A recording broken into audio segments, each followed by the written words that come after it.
Good morning everyone. तो कल के लेक्चर में जो ये सारी चीज़ें हमने देखी थी, उसके बाद हमने प्रॉमिस किया था कि आज के लेक्चर पे हम क्या करेंगे, शियर फोर्स और बेंडिंग मोमेंट डायग्राम के बारे में चीज़ों का डिस्कशन करेंगे। तो उसी प्रोसेस को कंटिन्यूअस करते हुए आज हम डिस्कशन को आगे बढ़ाएंगे। तो सबसे पहले हम डिस्कस कर लेते हैं शियर फोर्स और बेंडिंग मोमेंट बेसिकली होता क्या है। ठीक है, अब देखो एक चीज़ हमेशा याद रखना, जब भी यहाँ पे हम बीम्स की बात करेंगे तो सपोज हमारे पास ये कोई बीम है, ठीक है, कोई बीम है और इस पर सपोज ये सपोर्ट्स हैं। किसी भी तरह की बीम हो सकती है, हमें उससे मतलब नहीं है, हमें बीम्स पे सपोर्ट्स पे ध्यान देना है और बीम पे। ठीक है, ये बीम हो गई। सपोज इस पे बीम पे ना कई सारे सपोज लोड लगे, मैं कुछ लोड्स को बना देता हूँ। यहाँ पे W1 लगा हुआ है, W2 लगा हुआ है, यहाँ पे भी एक लोड लगा देते हैं, W3 लगा हुआ है। ठीक है, अब अगर लोड्स लगे हुए हैं, ठीक है, तो यूजुअली जब हम इसका वीडी बनाएंगे तो हम देखेंगे कि वीडी का कैसे निकल के आता है।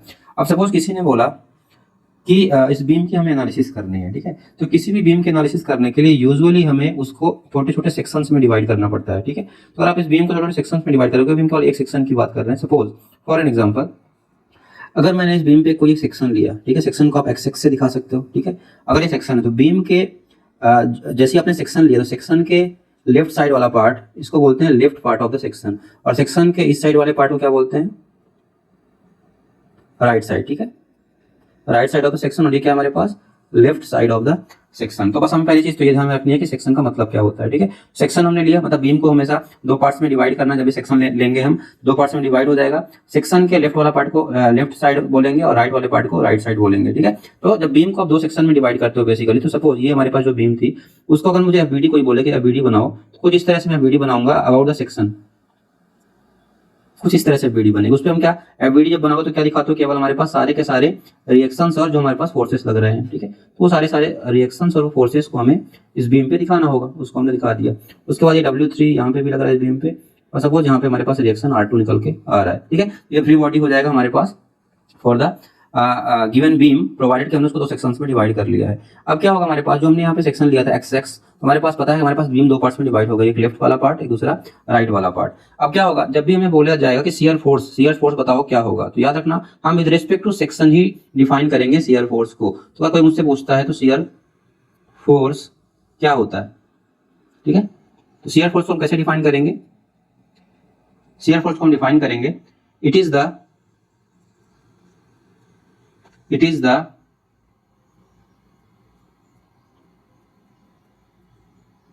unbalanced vertical force on one side, अब वो चाहे लेफ्ट साइड हो सकती है या राइट साइड भी, on one side of a section of a beam।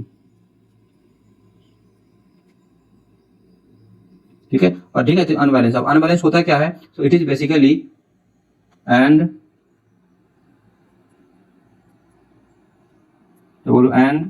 It is the sum of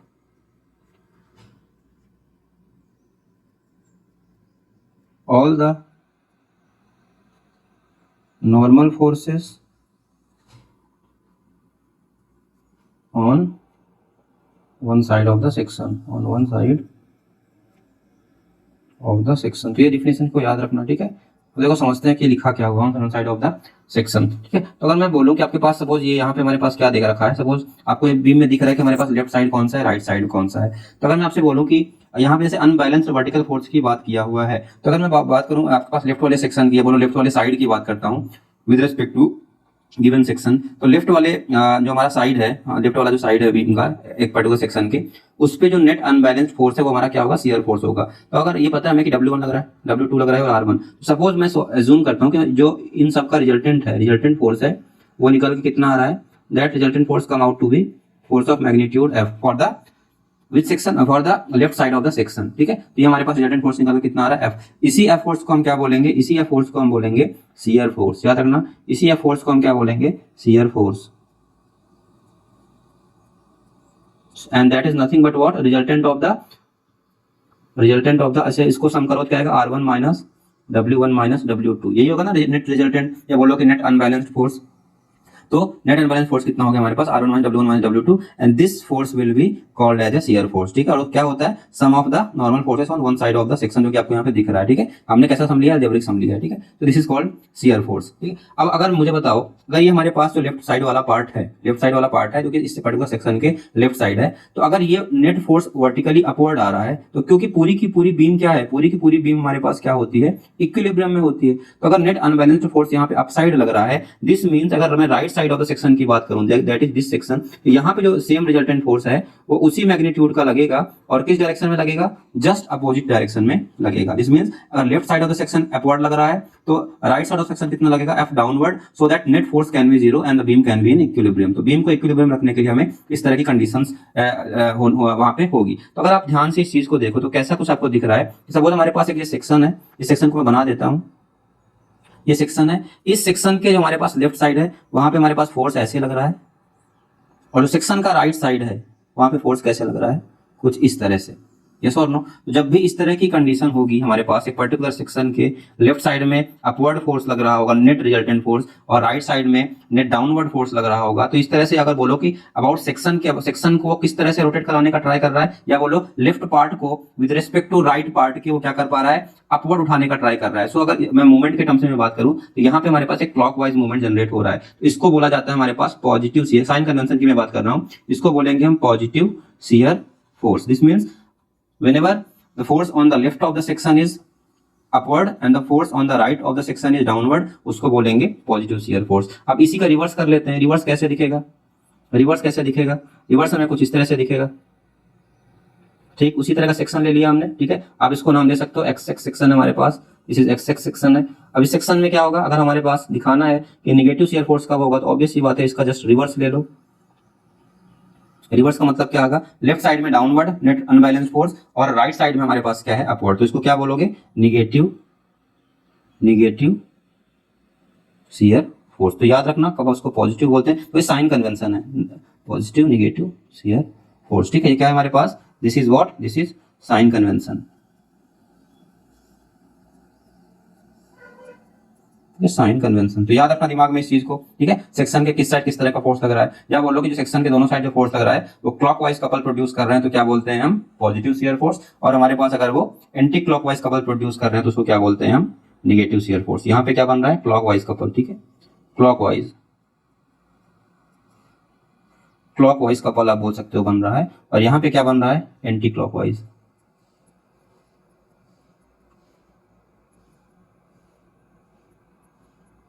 ठीक है, तो ये चीज याद रखना दिमाग में, जिस भी कन्वेंशन से आपको चीजें याद रहे उस कन्वेंशन को याद रखो। ठीक है, तो ये शियर फोर्स डायग्राम के बारे में बेसिक हो गया। क्या करना है, बस देखना है कि नेट अनबैलेंस। अब देखो क्या होता है हमारे पास, हम सेक्शन तो कहीं पे भी ले सकते हैं ना, जरूरी नहीं कि हमने जहाँ पे सेक्शन यहाँ पे इस पर्टिकुलर फिगर में लिया है वहीं पे लेना है। ठीक है, बीम में हमारे पास इनफाइनाइट नंबर ऑफ सेक्शंस हो सकते हैं, हम कहीं पे भी सेक्शन को अज्यूम कर सकते हैं। और अब क्या देखना है, उस सेक्शन के लेफ्ट साइड देखना है, जितना अनबैलेंस फोर्स आ रहा है वही हमारा क्या हो जाएगा, शियर फोर्स। या बोलो कि अगर हम सेक्शन के राइट साइड देख रहे हैं तो केवल राइट साइड देखेंगे, और जितना अनबैलेंस फोर्स होगा वो हमारा शियर फोर्स हो जाएगा। ठीक है, देखना केवल एक साइड है, ऐसा नहीं कि दोनों साइड को मिला के। और याद रखना उसमें हमारे पास सारे फोर्सेस, जितने भी फोर्सेस हैं including reactions as well, reactions को भी कंसीडर करना है जब आप शियर फोर्स निकालोगे। तो ऐसा नहीं केवल जो अप्लाइड फोर्सेस है, जो जिसमें डब्ल्यू लोड्स लग रहे हैं, W1 W2 W3, केवल उनको देखना है, नहीं, आपको रिएक्शंस को भी अपने कैलकुलेशन में काउंट करना है। उसके बाद हमारे पास क्या निकालना है, शियर फोर्स। इसीलिए मैंने R1 माइनस W1 W2 लिखा है, ना कि W1 माइनस W2। ठीक है, इस चीज को ध्यान में रखना। So this is the discussion about the shear force. अब क्या होता है, शियर फोर्स डायग्राम में हमारे पास एक टर्म आता है, उसको देख लेते हैं बेसिकली होता क्या है। तो शियर फोर्स डायग्राम क्या होगा,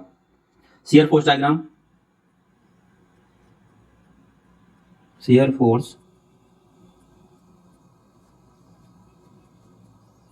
डायग्राम। ठीक है, तो एक्चुअली दिस डायग्राम, अभी देखो इसमें अभी हमने क्या देखा कि हमने देखा कि एक पर्टिकुलर सेक्शन लिया, हमने देखा शियर फोर्स आ गया हमारे पास एक पर्टिकुलर सेक्शन पे। अब क्योंकि हमें पता है ऐसे कई सारे सेक्शंस हो सकते हैं, तो इस तरह से कई सारे शियर फोर्स आएंगे। तो अगर मैं पूरे बीम की बात करूं, बीम की, तो उसमें कई सारे पॉइंट्स है, तो हर एक पॉइंट पे हमें क्या होगा, हम शियर फोर्स की वैल्यू फाइंड आउट कर सकते हैं। ठीक है, तो शियर फोर्स डायग्राम बेसिकली क्या होगा, this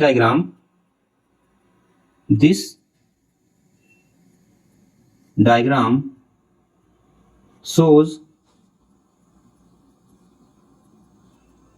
the variation of shear force along the length of the beam. ठीक है, along the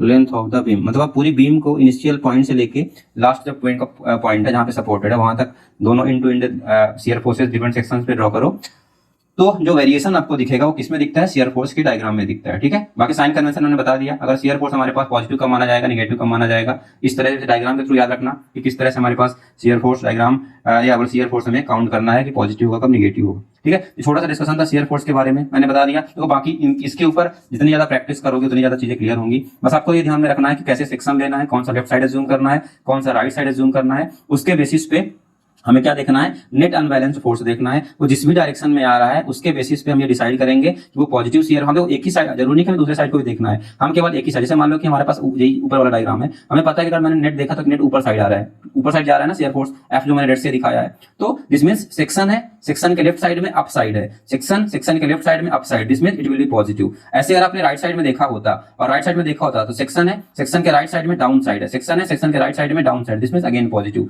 और अगर इसी का रिवर्स होता है, सपोज सेक्शन है, सेक्शन के लेफ्ट साइड में डाउन है, सेक्शन है, सेक्शन के लेफ्ट साइड में डाउन साइड है एफ, तो क्या करते हैं, नेगेटिव शियर फोर्स काउंट करते। सेक्शन है, सेक्शन के राइट साइड में अपवर्ड है, सेक्शन है, सेक्शन के राइट साइड में अपवर्ड है, तो उसको क्या करते हैं, नेगेटिव काउंट करते हैं। ठीक है, यही चीज मैंने यहाँ पे आपको ड्रॉ करके रखी हुई है, तो इस डायग्राम के थ्रू इसको याद रखना। This is the brief discussion about the shear force diagram. ठीक है, shear force and shear force diagram. ठीक है, अब इसी तरह से चलो थोड़ा सा बात कर लेते हैं बेंडिंग मोमेंट की। ठीक है, बेंडिंग मोमेंट होता क्या है।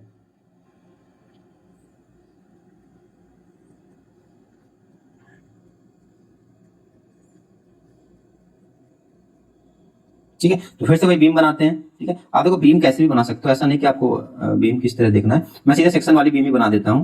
Suppose this is a beam, just a minute.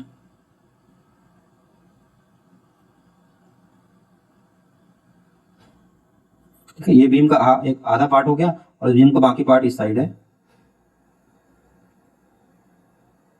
ठीक है, कुछ इस तरह से हमारे पास बीम थी, उसको हमने दो सेक्शंस में डिवाइड कर लिया with respect to some section. हमने सेक्शन काटा, सेक्शन के एक साइड कुछ बीम का पार्ट आ गया, सेक्शन के बाकी साइड दूसरी बीम का पार्ट आ गया। ठीक है, अब दिखा देते हैं वही सारे हमारे पास जो लोड थे वहां पे। सपोज हमारे पास यहाँ पे क्या लग रहा था, W1 लग रहा था। W1 कैसे लग रहा था, just a minute, W1, W2, W3। ठीक है, W1 यहाँ पे लग रहा था, W2 यहाँ पे लग रहा था और W3 इधर लग रहा था।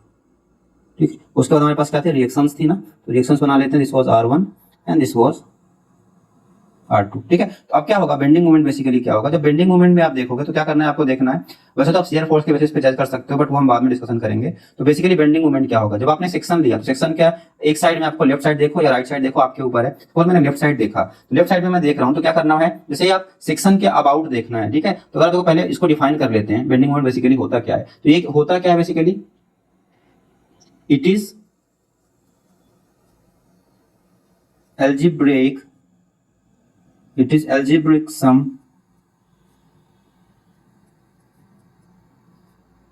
of the moments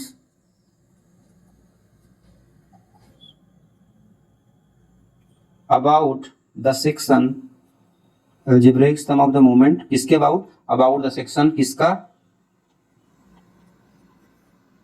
of all the forces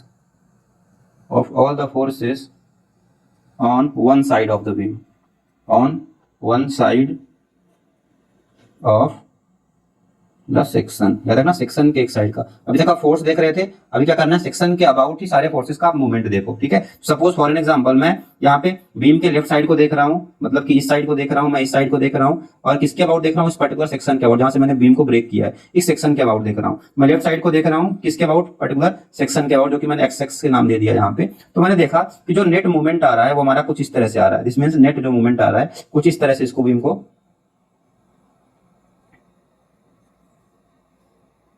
this is the moment F. ठीक है, तो ऑब्वियस सी बात है, अगर ये मोमेंट हमारे पास लेफ्ट साइड में आ रहा है तो since beam is in equilibrium, तो राइट साइड में किस तरह का मोमेंट जनरेट होना पड़ेगा, इसके जस्ट रिवर्स में, तभी तो बीम इक्विलिब्रियम पे रह पाएगी। ठीक है, तो यहाँ पे हमने राइट में बना लिया, बट आपको फोकस किधर करना है, केवल एक साइड ऑफ द सेक्शन। एक बार दिखाने के लिए इस तरह में बना रहा हूँ, क्योंकि मुझे साइन कन्वेंशन आपको शो करना है कि साइन कन्वेंशन कब पॉजिटिव होता है कब नेगेटिव। अदरवाइज आपको ऑल द टाइम बीम के एक ही साइड में फोकस करना है, आपको लेफ्ट और राइट एक साथ नहीं लेके चलना है। ठीक है, तो यहाँ पे क्या है, algebraic sum of the movement of all the forces about the section. ठीक है, सेक्शन के अबाउट हम जितने भी फोर्सेस, यहाँ पे सपोज मैंने एक्स सेक्शन लिया, अब एक्स सेक्शन में जो left side of the beam है उसमें कौन कौन से फोर्सेस है, R1 है, W1 है और W2 है। तो आपको पता है मूवमेंट कैसे निकालते हैं, फोर्स इंटू परपेंडिकुलर डिस्टेंसेस थे, तो R1 into perpendicular distance of this force from this particular section XX, ऐसे W1 फोर्स उसका परपेंडिकुलर डिस्टेंस, W2 उसका परपेंडिकुलर डिस्टेंस। तो नेट जो मूवमेंट आया, सपोज मैंने देखा कि वो M आ रहा है, और कैसे आ रहा है, लेफ्ट वाले पार्ट को कैसे बेंड करने का ट्राई कर रहा है, वो लेफ्ट वाले पार्ट में क्लॉकवाइज मूवमेंट क्रिएट कर रहा है, ठीक है, क्लॉकवाइज मूवमेंट क्रिएट कर रहा है। तो अगर इस तरह का हमारे पास सिचुएशन बन रही है जहां पे हम एक पर्टिकुलर सेक्शन से लेफ्ट साइड में देख रहे हैं और बीम में हमें क्लॉकवाइज मूवमेंट देखने को मिल रहा है, याद रखना क्लॉकवाइज भी मिल सकता है, एंटी क्लॉकवाइज भी, सॉरी, डिपेंडिंग अपॉन की नेट रिजल्टेंट फोर्स का मैग्नीट्यूड हमारा अपवर्ड जा रहा है या डाउनवर्ड जा रहा है, ठीक है, उसके हिसाब से हमारे पास मूवमेंट अप साइड भी आ सकते हैं, क्लॉकवाइज भी आ सकता है और एंटी क्लॉकवाइज भी, बट यहाँ पे मैंने जूम किया है कि क्लॉकवाइज। तो याद रखना this is the sign convention, जब भी इस तरह का हमारे पास मूवमेंट जनरेट होगा, लेफ्ट साइड में क्लॉकवाइज मूवमेंट मिल रहा है, तो बेसिकली क्या हो रहा है, बेसिकली देखो इस तरह से, it will try to, this was our straight beam, initially beam कैसी थी, initially the beam was like, this was the beam, but because of this movement now the beam will try to bend like this,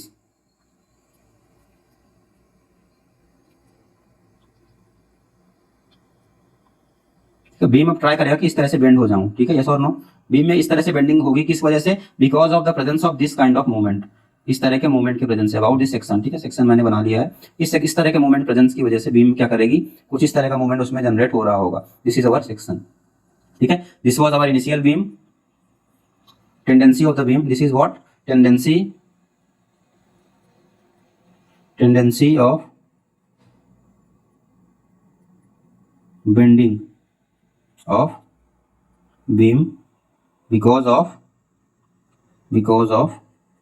m movement की वजह से इस तरह की bending है। याद रखना इस तरह की टेंडेंसी जब भी होगी हमारे पास बीम की बेंडिंग की, तो इसको बोलते हैं पॉजिटिव, इसको मैं यहाँ पे लिख देता हूँ, this is called positive bending movement, और इस तरह की बेंडिंग को ही बोला जाता है हमारे पास सैगिंग, ठीक है, this is called sagging of the beam, ये भी नाम याद रखना, दिस इज कॉल्ड सैगिंग,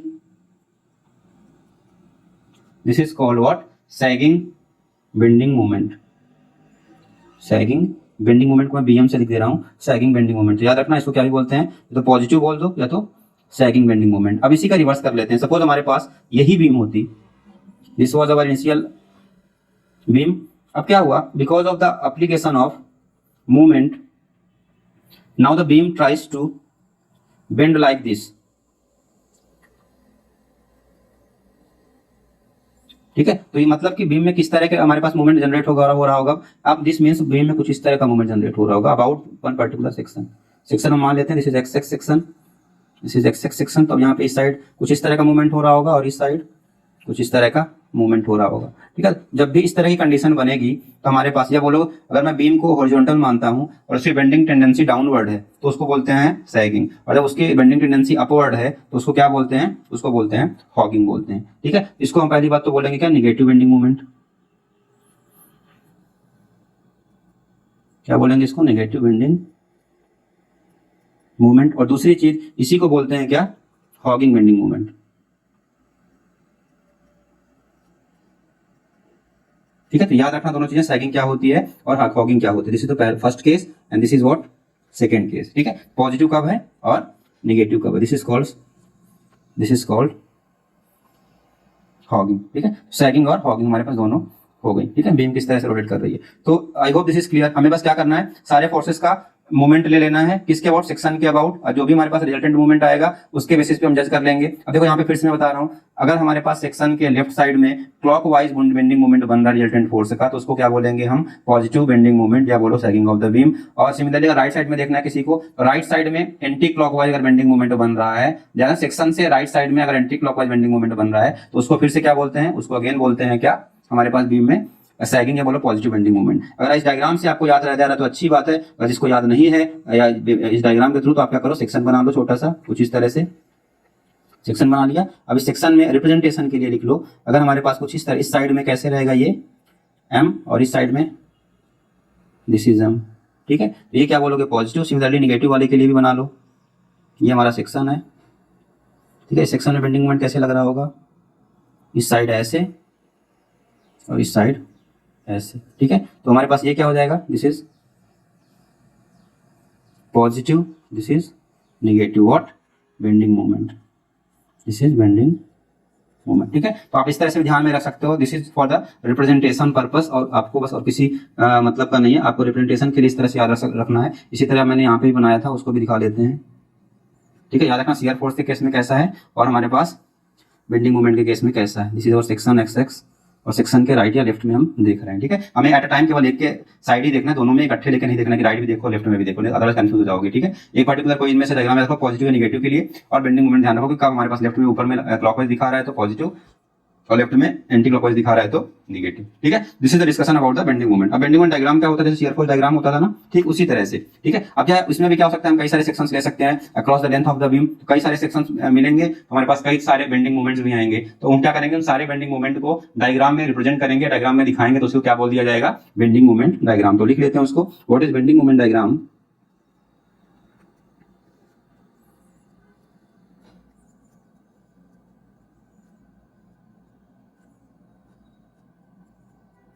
इसको क्या बोलते हैं शॉर्ट में, इसको बीएमडी बोलते हैं, ये भी नाम याद रखना, क्या बोलेंगे इसको, बीएमडी। इसको मैं दूसरे कलर से लिख दे रहा हूँ बिकॉज कभी कभी शॉर्ट में ड्रॉ द बीएमडी, एसएफडी वगैरह ऐसे बोलेंगे, इसको क्या बोलते हैं, बीएमडी। और उसको ऊपर वाले को क्या बोलते थे, एसएफडी। जो हमने शियर फोर्स डायग्राम लिखा था इसको क्या बोलते हैं, जस्ट अ मिनट, इसको बोलते हैं एसएफडी, एस एफ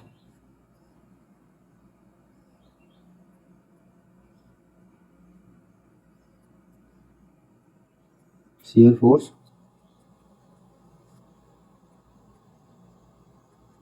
डायग्राम, और इसको क्या बोलते हैं, एसएफडी, शियर फोर्स डायग्राम, ठीक है। याद रखना एसएफडी का है क्या है हमारे पास, शियर फोर्स डायग्राम, और बीएमडी क्या है, बेंडिंग मोमेंट डायग्राम। तो इसको डिफाइन कर लेते हैं, बेंडिंग मोमेंट डायग्राम क्या होता है, ठीक है। सेम उसी तरह से जैसे इसमें शियर फोर्स का वेरिएशन शो कर रहा था ना, this diagram shows the variation of bending moment along the length of the beam, same definition, बस वहां पे बेंडिंग मोमेंट हो जाएगा। This diagram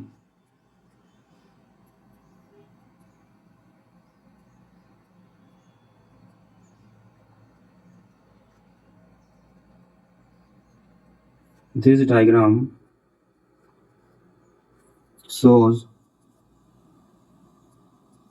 the variation of bending moment along the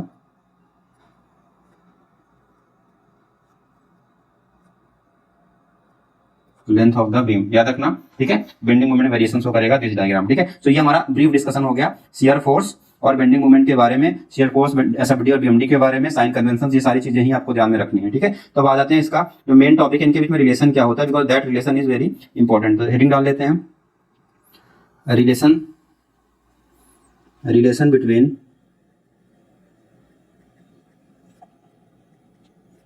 between load, shear force and bending moment, ठीक है। अब ये relation काफी ज्यादा इंपॉर्टेंट होता है, कई बार क्वेश्चंस को अगर आपको क्विकली सॉल्व करना है तो आपको यही रिलेशन काम आएगा, बाकी एक बार के लिए बाकी सारी चीजों से टाइम हो सकता है कंज्यूम ज्यादा हो, बट अगर आपने इस रिलेशन को, इन रिलेशन को याद में रखा और इनको आपको अप्लाई करना अच्छे से आ गया, तो याद रखना आपके पास आधा एसएफडी और बीएमडी ऐसे ही खत्म हो जाता है अगर आपको इस रिलेशन को अप्लाई करना सही से आता है। तो आप सीधे देख के बता सकते हो कि इसका एसएफडी का बीएमडी ऐसे बनेगा, बीएमडी का एसएफडी ऐसे बनेगा, लोडिंग ऐसे होगा, केवल इस रिलेशन के बेसिस पे। इस रिलेशन को एक तो याद भी रखना है, ठीक है, बट समझना भी है कि कैसे आया, और जो फॉर्मूला निकल के आता है उसकी इंपॉर्टेंस भी तो कहीं ज्यादा है, क्योंकि बाद में इसका यूज भी होता है अच्छा खासा, ठीक है। तो याद रखना, सबसे पहले हम क्या बना लेते हैं, अगर ये रिलेशन निकालना है तो हमें एक बीम बनानी पड़ेगी, एक बीम बना लेते हैं।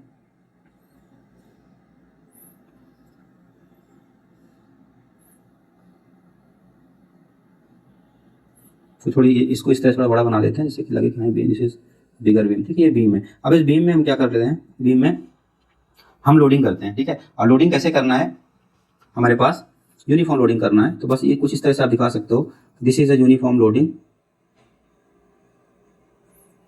बाद में हम इसकी डिस्कशन करेंगे किस तरह की लोडिंग होती है। बेसिकली बस याद रखना किस तरह की हमारे पास लोडिंग हो रखी है। बेसिकली इस लोडिंग को दिखाया कैसे जाता है, इसको ऐसे दिखाया जाता है, यहाँ पे ऐसे कर दिया जाएगा, उसमें उसके बाद क्या बोलेगा आपको, W पर यूनिट लेंथ, ठीक है, मतलब यूनिट लेंथ में हमारे पास W लोड लग रहा है, और L क्या है हमारे पास, लेंथ ऑफ द बीम है, ठीक है, L क्या है, लेंथ ऑफ द बीम है, मतलब 1 यूनिट लेंथ पे W लोड लग रहा है, ठीक है। इसको इस तरह से समझते हैं।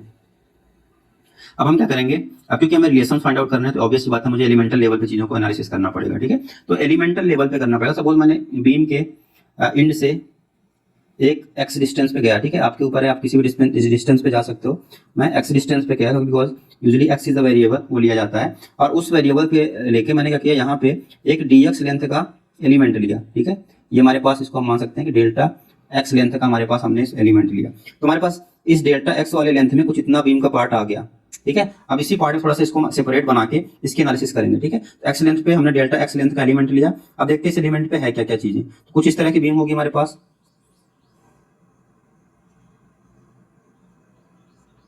उस पर क्या है, लोडिंग है। थोड़ा अच्छे से बना लेते हैं, लोडिंग अच्छे से नहीं बना, ठीक है। आप इस तरह से जूम कर सकते हो, थोड़ा इवनली दिखे तो अच्छा है।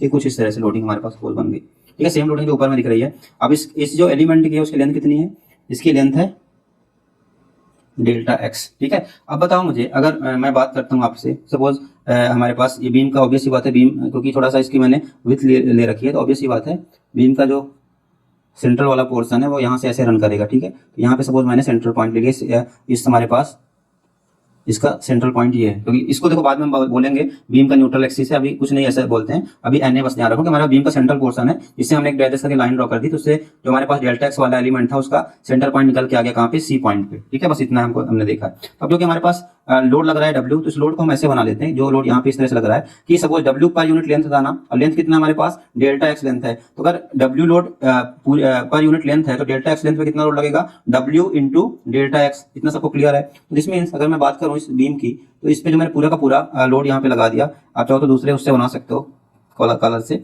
बट आपको ये चीज दिखनी चाहिए कि आपके पास जो पूरा का पूरा रिजल्टेंट लोड अगर मैं बात करूँ तो इस पे कितना लग रहा होगा, W इंटू डेल्टा एक्स, इतना लोड लग रहा होगा इस पर्टिकुलर एलिमेंट पे, ठीक है। अब अभी हमने क्या पढ़ा है, हमने पढ़ा है शियर फोर्स और बेंडिंग मोमेंट की डेफिनेशन, ठीक है। तो अगर मैं इस पर्टिकुलर डेल्टा एक्स एलिमेंट की बात करता हूं, तो सपोज हमारे पास जब हमने एक्स लेंथ पे इसको एलिमेंट पे जूम किया था, तो हम सपोज फॉर एन एग्जांपल इसको मैं जूम करते हैं कि हमारे पास जो लेफ्ट वाला पोर्शन है उसमें शियर फोर्स की वैल्यू थी वो अप साइड थी, उसका मैग्नीट्यूड था एफ, ठीक है। तो जैसे आप डेल्टा एक्स लेंथ क्रॉस करोगे तो हमारे पास क्या होगा, शियर फोर्स हमारे पास क्या हो जाएगा, डेल्टा एक्स लेंथ क्रॉस करने पे, क्योंकि देखो ये हमारे पास क्या है, डेल्टा एक्स लेंथ का एलिमेंट है, तो ऑब्वियस सी बात है ये बीम का ही पार्ट है। अगर ये बीम का ही पार्ट है तो पहली चीज आपको ये याद में रखनी है कि अगर ये बीम का ही पार्ट है तो बीम क्या है हमारे पास, इक्विलिब्रियम में है under the action of applied load. तो ये सेक्शन भी क्या होना चाहिए, ये सेक्शन भी हमारे पास क्या होना चाहिए, इक्विलिब्रियम में। तो अगर आपने इस सेक्शन के एक साइड में शियर फोर्स को एफ माना है, दूसरे सेक्शन के दूसरे साइड में आपको शियर फोर्स डाउनवर्ड ही मानना पड़ेगा, और इसके अलावा कोई आपके पास ऑप्शन नहीं है, ठीक है। तो सपोज डेल्टा एक्स एलिमेंट में चला, यहाँ पे हमारे पास फोर्स क्या मिल गया,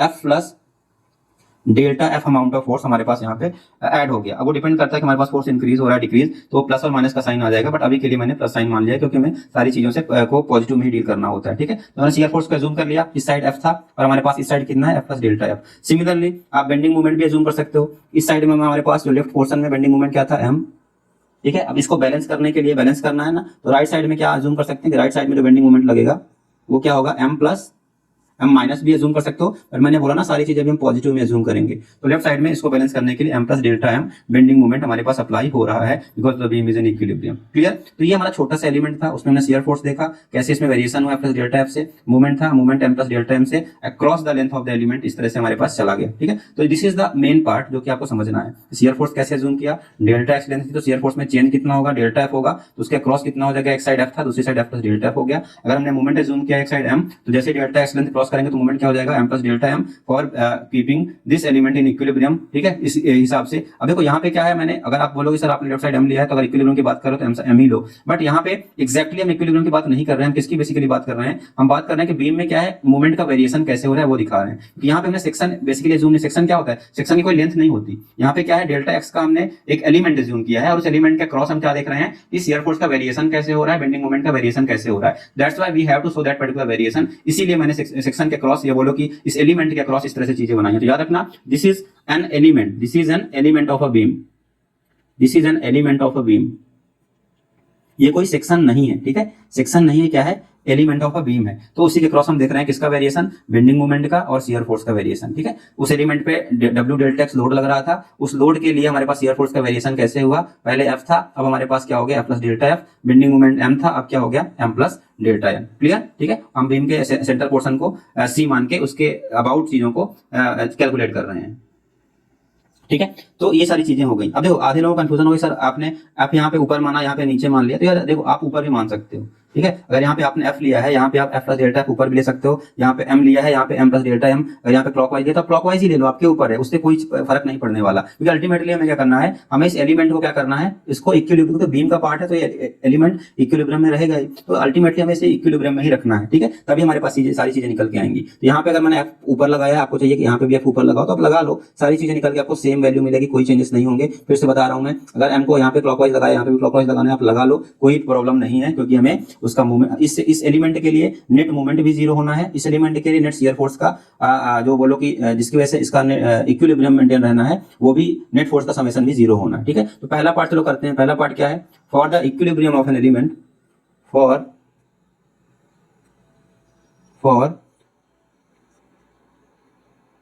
the equilibrium of this element, for the equilibrium of this element,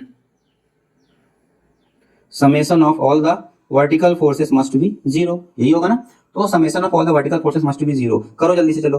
तो क्या होगा, आप चाहे जो भी जिस तरह साइन कन्वेंशन लो, कुछ नहीं होने वाला। चलो एफ ऊपर वाले को मैंने पॉजिटिव, सपोज पॉजिटिव लेता हूं, तो एफ इज प्लस एफ मान लेता हूं, प्लस एफ ऊपर side, minus W delta x नीचे side, minus F plus delta F क्या है नीचे side, must be equal to zero. यही फोर्सेज हैं। तो इससे क्या निकल के आया, this implies F comes out to B W delta x plus F plus delta F. इससे क्या निकल के आया हमारे पास, इससे निकल के आया हमारे पास, एफ से एफ कैंसिल आउट हो जाएगा, तो हमारे पास निकल के आएगा minus W delta x is equal to delta F, ठीक है। या बोलो this implies delta F by delta x is equal to minus W. अब आप इसी को अगर अच्छे फॉर्म में लिख सकते हो, तो this comes out to be D F by D x is equal to minus W. This relation is very important. F क्या है, शियर फोर्स है, डब्ल्यू क्या है, वेरिएशन इन लोडिंग, ठीक है। तो आप इसको इस तरह से अगर लैंग्वेज के फॉर्म में लिख सकते हो, तो लिखना है तो लिख लो, rate of change of shear force, rate of change of shear force or slope of shear force curve is equal to intensity of loading, that is W, intensity of loading, ठीक है। तो हमारे पास ये हो गया, एक पहला रिलेशन निकल के आ गया। अब जैसे आपने शियर फोर्स को बैलेंस किया है, उसी जो फोर्सेस को बैलेंस किया है, उसी तरह से हमारे पास क्या होगा, नेट मोमेंट भी तो जीरो होगा इस एलिमेंट पे, ठीक है। तो for the again also summation of all the movements about the centre C must be equal to zero. इस एलिमेंट का सेंटर कहाँ पे है, सी से दिखाया था मैंने ना। तो summation of movement about C must also be zero. ये भी आपको करना पड़ेगा। जब आप ये भी करोगे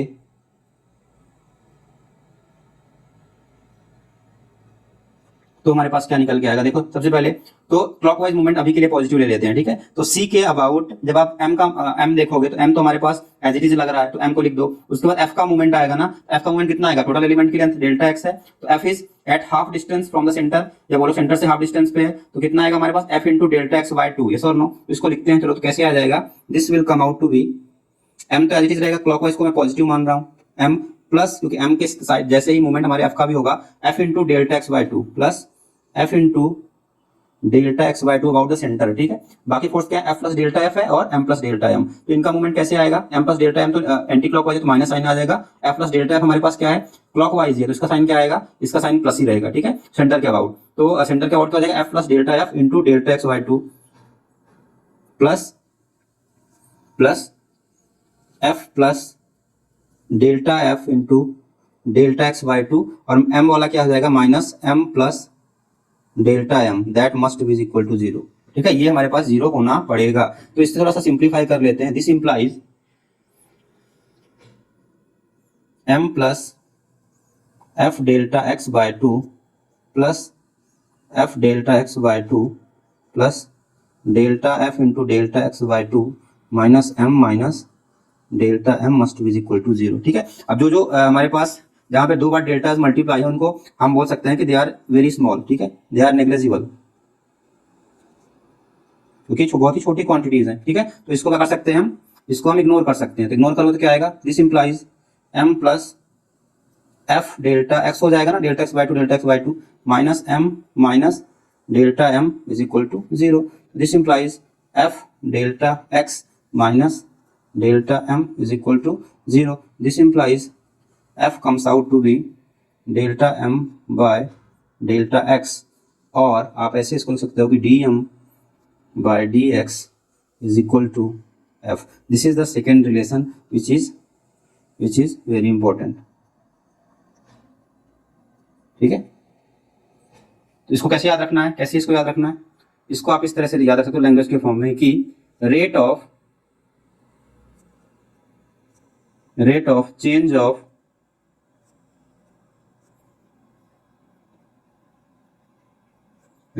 of bending moment curve is equal to F क्या है, is equal to shear force is equal to C. अब देखो आधे बच्चे तो कंफ्यूजन है, रेट का मतलब ले लेते हैं टाइम से। ठीक है, यहाँ पे रेट का मतलब टाइम से नहीं है। जब हम रेट की बात करते हैं तो कोई चीज किस रेट से किसके रिस्पेक्ट में चेंज हो रही है वो देख रहे हैं। रेट का मतलब होता है कि आप वेरिएशन किसके रिस्पेक्ट में, टाइम के रिस्पेक्ट में देख रहे हो तो टाइम के रिस्पेक्ट में उसका रेट हो जाएगा। अब उसको एक्स के रिस्पेक्ट में देख रहे हो तो एक्स के रिस्पेक्ट में उसका रेट हो जाएगा। याद रखना यहाँ पर रेट का मतलब टाइम नहीं होता है, डीएम बाई डी टी मत लिख देना, डीएम बाई डी एक्स ही है यहाँ पे। क्लियर, ठीक है, तो ये हो गया हमारे पास सारी चीजें। ठीक है, तो इसके देखो 2 कंफ्यूजन निकल के आएंगे। जो दूसरा रिलेशन है, पहले कौन स्टार मार्क किया था, क्या स्टार मार्क कर दो इसको भी और इसको भी स्टार मार्क कर दो। ठीक है, तो ये हमारे पास 2 रिलेशन निकल के आ गए। अब क्या है, अगर DM by D x is equal to F है तो अब देखो इसमें क्या हुआ, केसेस स्पेशल केस आ सकते हैं कि स्पेशल केस पहला क्या है, DM by D x is equal to 0 implies DM by D x is equal to 0 implies F is equal to 0, मतलब शियर फोर्स 0 हो गया, शियर फोर्स इज 0। ठीक है, तो शियर फोर्स 0 हो गया। आपको पता है कि अगर आपको बेंडिंग मोमेंट को मैक्सिमाइज या मिनिमाइज करना है तो आप क्या करते हो, सबसे पहले डीएम बाय डीएक्स ही निकालते हो। डीएम बाय डीएक्स निकाल के उसको 0 पुट करोगे तब जाके हमारे पास निकल जाएगा बेंडिंग मोमेंट मैक्सिमम कहां पे है। ठीक है, तो अगर डीएम बाय डीएक्स 0 पुट कर मतलब क्या आ जाएगा, शियर फोर्स 0 हो रहा है ऑलरेडी ये रखने पे ही। दिस मींस हम बोल सकते हैं कि जहां पे भी बेंडिंग मोमेंट मैक्सिमम होगा वहां पे शियर फोर्स की वैल्यू क्या हो जाएगी, 0। दिस इंप्लाइज, कंक्लूजन क्या निकल के आता है, कंक्लूजन ये निकल के आ रहा है कि bending when shear force is 0, when shear force is 0, bending moment will be maximum at that point of the beam। ठीक है, जिस भी पॉइंट पे शियर फोर्स 0 हो गया वहां पे बेंडिंग मोमेंट क्या हो जाएगा, मैक्स हो गया या बेंडिंग मोमेंट मैक्सिमम हो गया। ठीक है, एक तो ये कंक्लूजन निकल के आ गया। अब क्या हो सकता है, अब देखो इसमें एक और छोटा सा पॉइंट आता है इसी बेसिस पे, तो पॉइंट के पहले थोड़ा सा इसको मॉडिफाई कर लेते हैं कि DM by D x equal to 0 हो गया। ठीक है, तो ये चीजें आ गई हमारे पास। अब देखो यही दोनों रिलेशन हमारे लिए वैसे इंपॉर्टेंट होते हैं। अब अगर मैं इक्वेशन से अगर हमारे पास कोई बीम है तो अगर मैं उसको इंटीग्रेशन के फॉर्म में लिखना हूँ, इन इंटीग्रेशन फॉर्मेट आप बोल सकते हो पहला रिलेशन हमारे पास क्या है, this is your first relation and this is your second relation. ठीक है, तो फ्रॉम फर्स्ट आप इसको इंटीग्रेशन के फॉर्म में लिख सकते हो, डब्ल्यू डी एक्स हो जाएगा और डी एफ हो जाएगा। ठीक है, तो याद रखना from first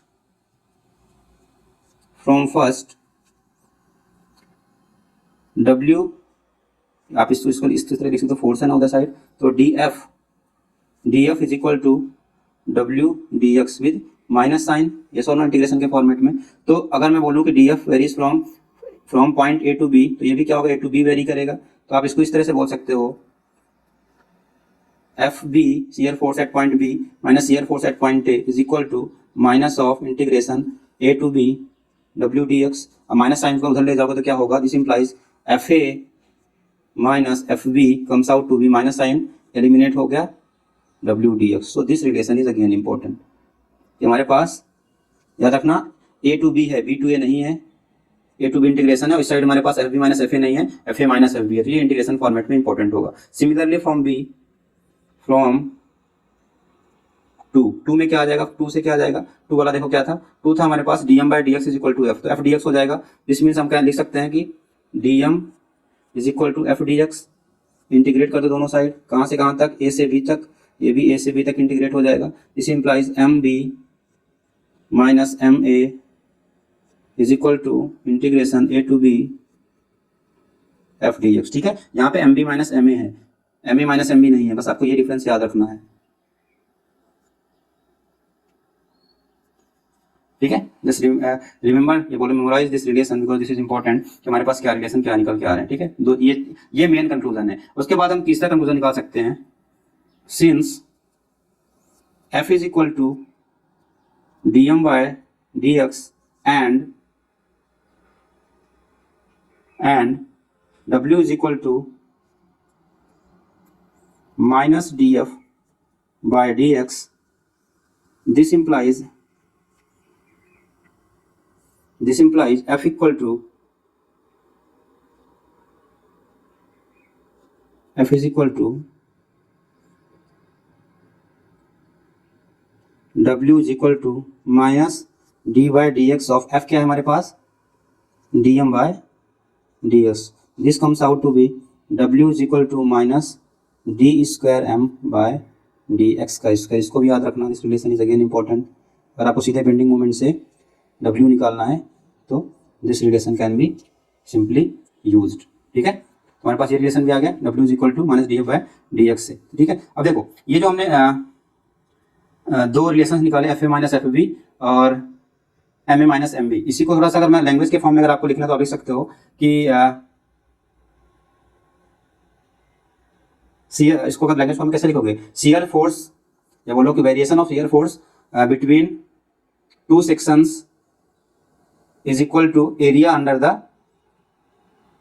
the loading curve. ठीक है, area under the load distribution curve, आप इस तरह से लिख सकते हो। So from this implies, so variation of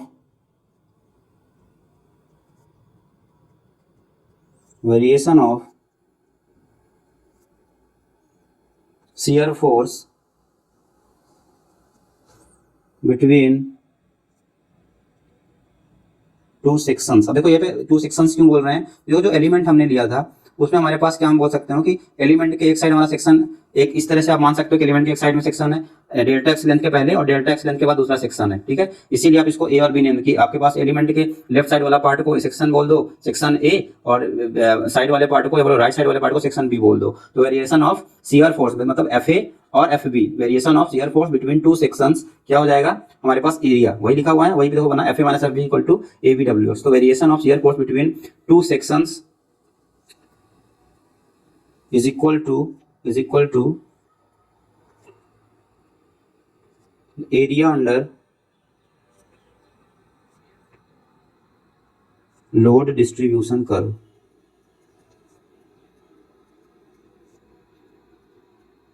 ठीक है, आप, मैंने क्या बोला आपको, जो चीज मैंने बोला कि एलिमेंट था, ठीक है, एलिमेंट था डेल्टा एक्स का लेंथ का, ये एलिमेंट था हमारा पूरा, इस वाज द होल एलिमेंट। तो उस एलिमेंट के एक साइड हमारा क्या है, सेक्शन ए, इस साइड हमारा क्या है, मान सकते हैं सेक्शन ए, और इस साइड क्या हमारा सेक्शन बी। ठीक है, ए और बी के बीच में हमारे पास अगर निकालना है कि शियर फोर्स का वेरिएशन क्या है, तो क्या होगा, हम क्या करेंगे, लोड डिस्ट्रीब्यूशन वाले कर्व का हम क्या निकाल लेते हैं, एरिया निकाल लेते हैं। लोड कैसे लग रहा था, दिस वाज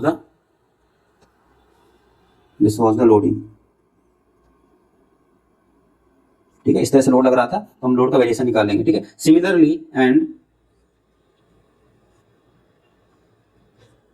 बेंडिंग मोमेंट के लिए लिख लेते हैं, variation of bending moment between two sections is equal to area under the shear force diagram।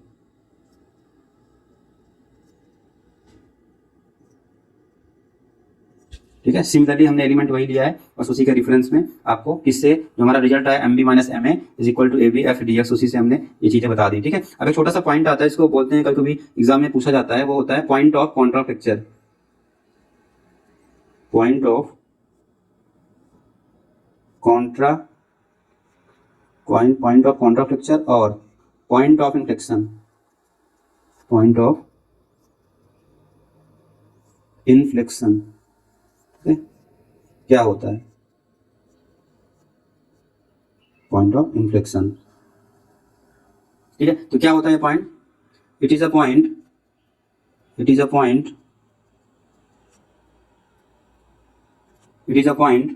where या बोलो देखो, it is a point where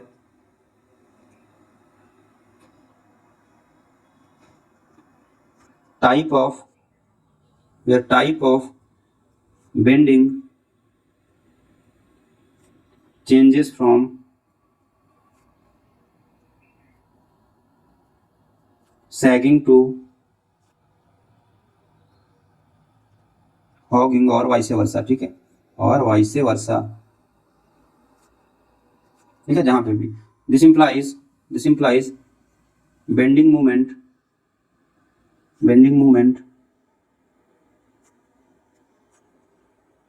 at this point will be zero. याद रखना, हमारे पास पॉइंट ऑफ कॉन्ट्रा फ्लेक्चर पे क्या होता है, बेंडिंग मोमेंट जीरो होता है। अगर किसी को डायग्राम देखना है कैसे देखना है तो आप उस तरह से देख सकते हो। Suppose initially this was our beam, अब नाउ क्या हुआ, बीम पहले हमारे पास सैगिंग थी, उसके बाद यहाँ पे क्या करा, हॉगिंग हो गई, सैगिंग से हॉगिंग जा रही है। तो यहाँ पे जो पॉइंट है ये क्या बोला जाएगा, point of contra flexure, point of contra flexure. Given की हमारे पास लोडिंग कंडीशन W1 थी और यहाँ पे लोडिंग कंडीशन क्या थी, W2 थी, ठीक है। ये हमारी क्या है, बीम है, ठीक है, initial final beam and this was initial beam. Initial ऐसी थी, लोड लगने के बाद कैसे हो गई, कुछ इस तरह से बेंड हो गई थी। This is called point of contra flexure where bending moment is equal to zero. तभी तो सैगिंग से हॉगिंग में कन्वर्ट हो रहा है, ठीक है, इसी पॉइंट पे तभी बेंडिंग मोमेंट जीरो होगा, ठीक है। So I hope this things are clear, ठीक है। तो this is all the basics about shear force as well as bending moment and all the important relations which exist on this particular topic। shear force और bending moment के बीच में relation क्या होता है, loading और shear force के बीच में relation क्या होता है, लोडिंग और बेंडिंग मोमेंट के बीच में रिलेशन क्या होता है, पॉइंट ऑफ कॉन्ट्रा फ्लेक्चर क्या होता है, साइन कन्वेंशन कैसे लेते हैं। So this entire lecture is utterly important for you if you are going to discuss more about shear force and bending moment in the coming lecture। So just go through this lecture and if there is any doubt related to any part of the topic just let me know so that I can give clarification about that before moving next on the same topic, ठीक है। तो आगे आने वाले topics में discussion करेंगे different beams के लिए कैसे बनाते हैं, जिससे कि आपके कॉन्सेप्ट्स और क्लियर हो जाएं। बट आज के लेक्चर में साइन कन्वेंशन, रिलेशंस क्या क्या होते हैं, शियर फोर्स बेंडिंग मोमेंट होता क्या है, डायग्राम क्या होता है, पॉइंट ऑफ कॉन्ट्रा फ्लेक्चर क्या होता है, ये सारी चीजें आपको क्लियर होनी चाहिए आपके दिमाग में, ठीक है। वाइंड अप करते हैं आज के लेक्चर को, कल मिलेंगे, तब तक everyone take care, bye bye.